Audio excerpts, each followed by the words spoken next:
आता एक मोठी बातमी राजू शेट्टी आणि मनोज जरांगे पाटील यांच्याविषयी, कारण स्वाभिमानी शेतकरी संघटनेचे अध्यक्ष राजू शेट्टी यांनी मनोज जरांगे पाटील यांची भेट घेतलेली आहे। जालन्याच्या अंतरवाली सराटीमध्ये जाऊन शेट्टी यांनी जरांगेंच्या प्रकृतीची विचारपूस सुद्धा केली।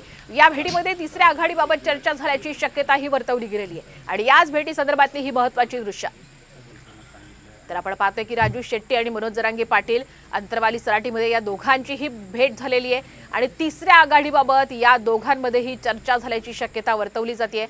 त्यामुळे आपण पाहतोय की आगामी विधानसभा निवडणुकीच्या अनुषंगाने आता ही तिसरी आघाडी उभी राहते का, अशी चर्चा राजकीय वर्तुळात सध्या रंगू लागलेली आहे।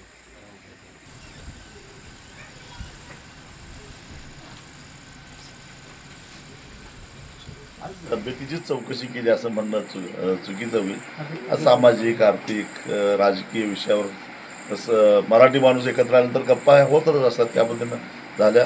आशांना एक आवाज देण्याचा प्रयत्न आमच्या सगळ्यांच्याच माध्यमातून चालू आहे। बघू, एखाद्या वेळेस यश येईल सुद्धा। काय राजकीय दृष्ट्या काही म्हणजे झालं बोलणं तुमचं? अशी बरीचशी चर्चा झाली, परंतु असा निर्णय काही झालेला नाही, पण लवकरच कदाचित निर्णय होऊन जाईल।